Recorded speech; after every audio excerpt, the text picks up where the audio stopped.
Yeah. Okay. Yes, I can hear you. Just hold on. It's rebooting the system. Okay. We can just hear. So I think they're trying to recalibrate things and definitely. This is the most vehicular movement I've seen, at least across the different locations that we've gone to. Aside from the Lekki Toll Plaza, where there were a few cars going, at the toll gate. But here, there's actually some bit of traffic. I don't know if it's as a result of the procession or just that more people are on the streets. We can see security agents there. And we can see some buses there. At least you can see a lot of keke marwa and tricycles there. Okay. So I think that's the procession going there. You can see them accompanied by security agents, and you can see the procession going at the front there. So this is quite, I think this is about the largest congregation of people we have seen thus far, coming out at the Ikeja Underbridge, and they were followed by police. So I think the procession is still on in and around that area on the Ikeja Underbridge, and the camera is trying to pan and recalibrate things around. Also, Oba, if you can hear us now, I think you've been able to recalibrate things.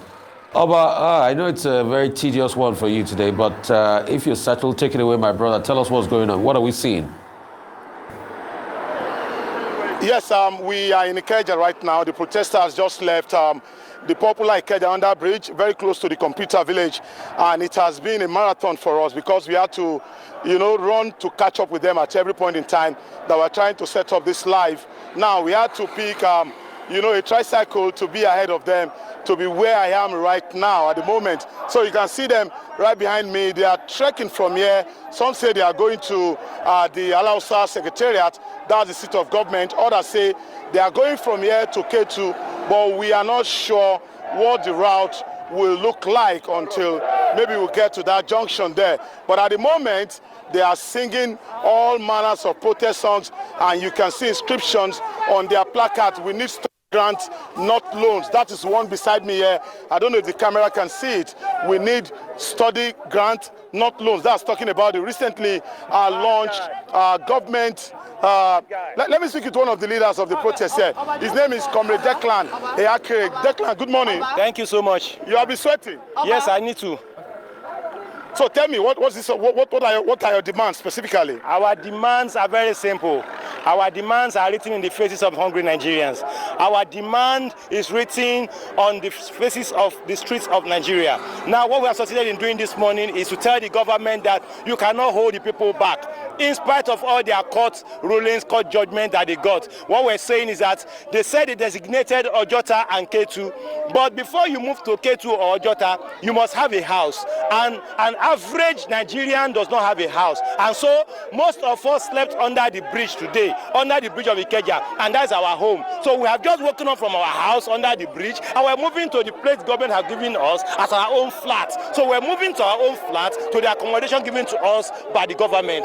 But what we're saying is very simple, that the message has been sent that no intimidation can stop hungry and angry Nigeria. All right, Declan, I'll come back to you. I'm with you throughout the protest. So that's the situation right now in the city of Ikeja. That's the capital of Lagos, and you can hear him. They are moving from here to K2. That's about several kilometers away from here. It's going to be a very long day for the protesters. The security men are here providing security, safety for the protesters. We'll see how this goes. Some say it's Alausa, some say it's K2, but we'll see how it goes. We are still with them. Back to you in the studio, Rufai. Okay. Yeah, thank you, Rufai, Oseni, Ayo Marius, and Dr. Abati. Once again, Ashiru, talk to us. Abuja.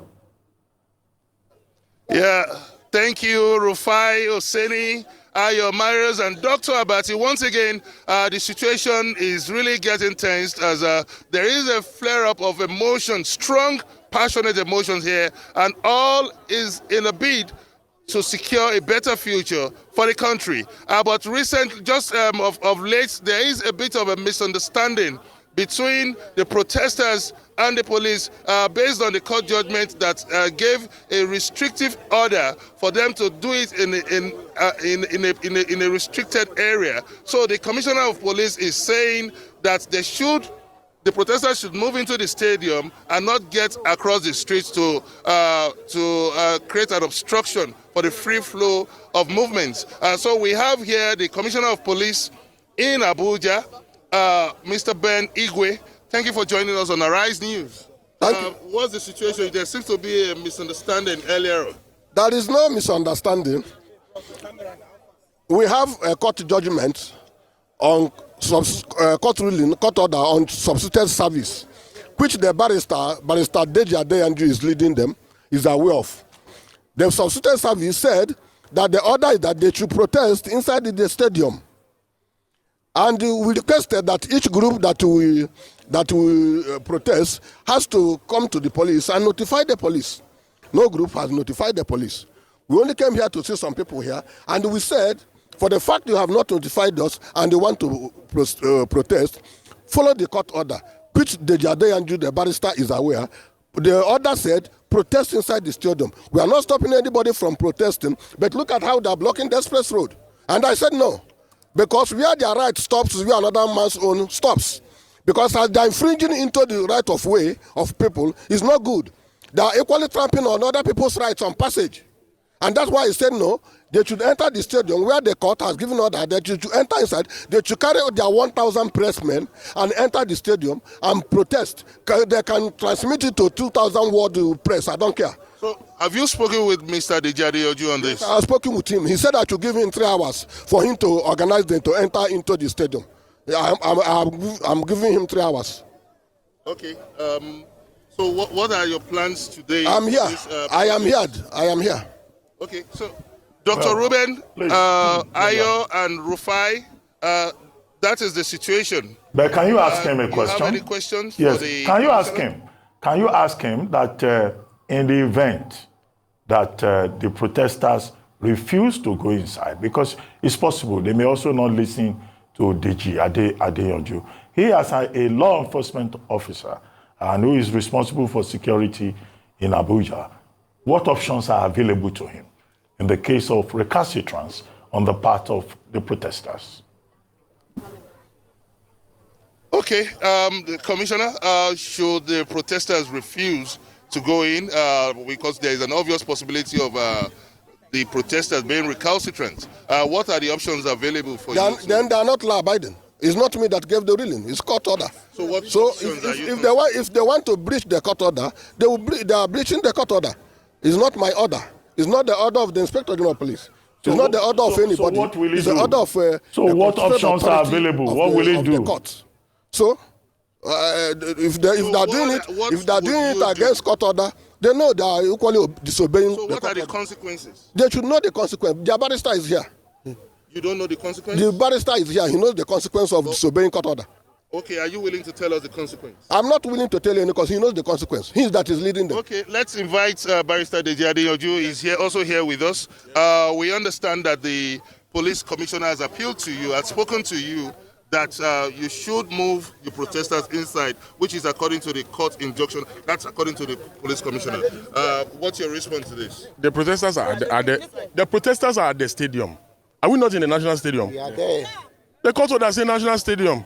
They have refused to allow us to go to Eagle Square. We say we will not confront them. What the police commissioner is saying that inside the national stadium. The court order said stadium, national stadium. That's what the court order say. Koniman die, Koniman bury him. You understand? Koniman die, Koniman is a Koniman. I'm also a Koniman. So he has spoken to you now as the commissioner of police in Abuja. Are you willing to? Are we not complying? Are we not at the stadium? Are we at Eagle Square? Okay, but if he This is my big brother. If he insists that you should move into the national stadium, then they have to carry us in. I've gone to speak as the lawyer. I've advised the protesters. I said, listen, if no matter how uncomfortable you are with a positive court order, whether it is interim, interlocutory, or perpetual, you must try to comply. The law must see you taking steps to comply. You can see that people kept it, but protesters called me as early as 5 a.m. this morning and said they're going to storm the Eagle Square. And I advised them that they should not go there. That they should not go to the Eagle Square, because if they do that, they'll be disobeying the court order. Okay. You understand? So, we spoke to the police commissioner earlier on about the options of you refusing to move inside the stadium, and he said you are aware of the consequences. So are you prepared for the consequences, and what do you think would be the consequences of you not moving into the main bowl of the national stadium? very simple answer. Simple answer. You see, because we're in the stadium, we are within the ambit of the law, complying with the positive order of the court. Because we're in the vicinity of the national stadium. Do you understand? We are not in the 3-arm zone. That is why, you see, my appeal before the CP came, you see how peaceful and serene the place was. But with the CP's presence, the atmosphere is charged. So my appeal to my big brother is that you should not take steps that will make the protest degenerate. It's an appeal. You understand? Thank God that he's somebody that I respect, and he has a lot of respect and regard for me. So the idea of me coming here is that I will keep appealing to the protesters, and I will keep appealing to the authorities, because without this synergy, the country cannot work, and this protest will not be as peaceful as we want it. So let me further appeal to the CP, who is my brother, that he should de-escalate the situation. Do you understand? Okay. He's a conflict manager. Okay. We're still talking about consequences here. Yeah. And the police commissioner felt so sure that you know the consequence of disagreeing with him on this issue. Okay, where are we? Are we not at the National Stadium? We are at the National Stadium. That's why I have spoken about the issue of Konim and Die, Konim and Beriam. Obviously, you don't want to talk about the consequence of moving Which into consequence? Because we're in the National Stadium. Okay, but now, talking about consequences. And you know that I've actually not seen the order. I've not seen the order. All I have seen are news reports. And because I'm a lawyer, I must, whether the order is genuine or not, I must advise the protesters to comply. Okay. Finally, the federal government has called for constructive engagement with the government between and the mass and the protesters. Are you considering having such a constructive engagement? Believe me, today, if the federal government, if the president bring back fuel subsidy, we will be hailing him here. Yes. We will be hailing the See, all these people that are pushing the president, they did not win election. They don't have the mandate of the people. It is the president that has the mandate of the people, of the Federal Republic of Nigeria. The ministers don't have the mandate. The aides don't have the mandate. CP, my brother, does not have the mandate. It is the president that has the mandate. So whatever the president does in the best interest of Nigeria, it is the president that benefits. We need to wrap up now. We'll come back to you later.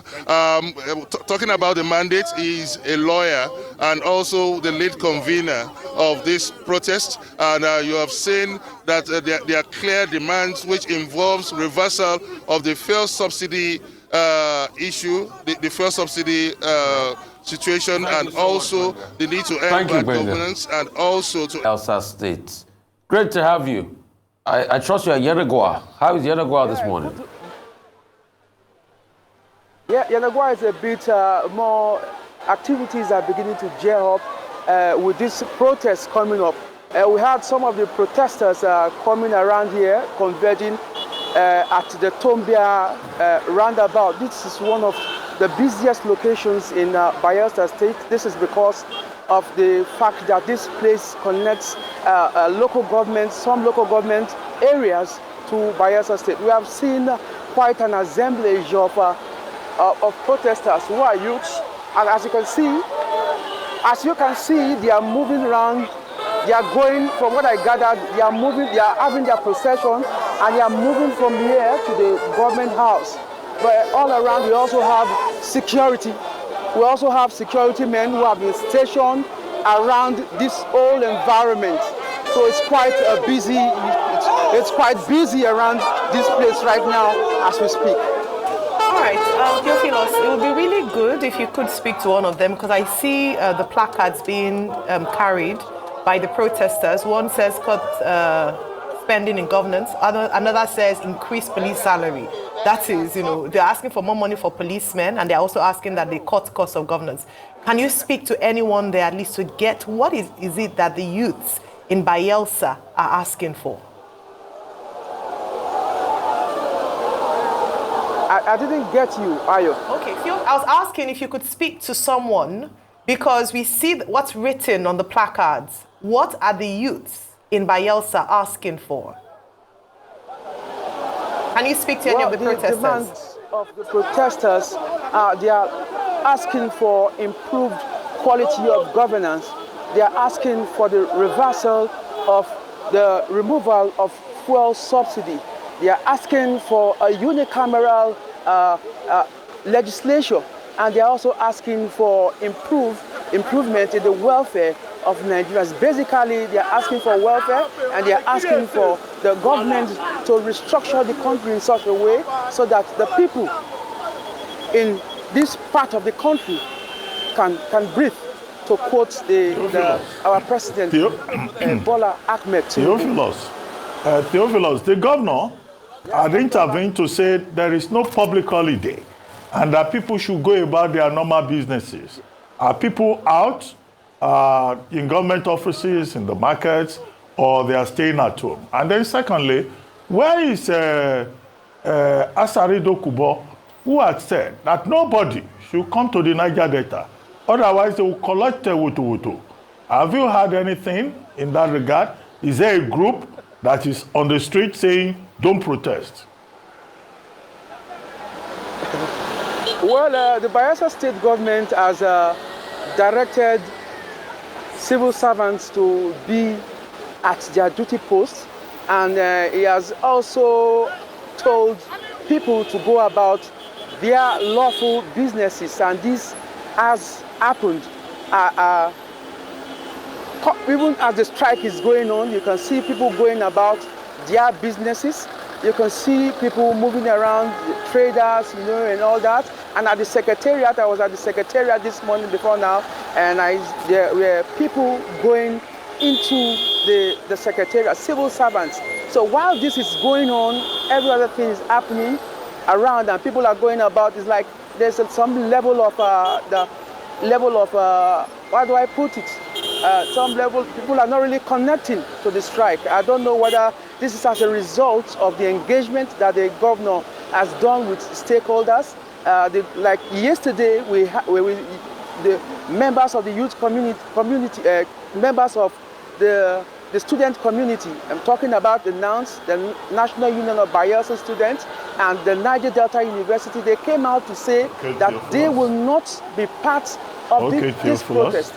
And to rush very quickly back to Lagos here, where we'll cross over to Obadeoye, a rice correspondent at the K2 area of state. Wow. Obadeoye.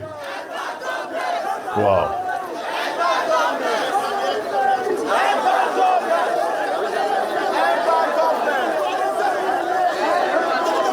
Obadeoye, are you with us?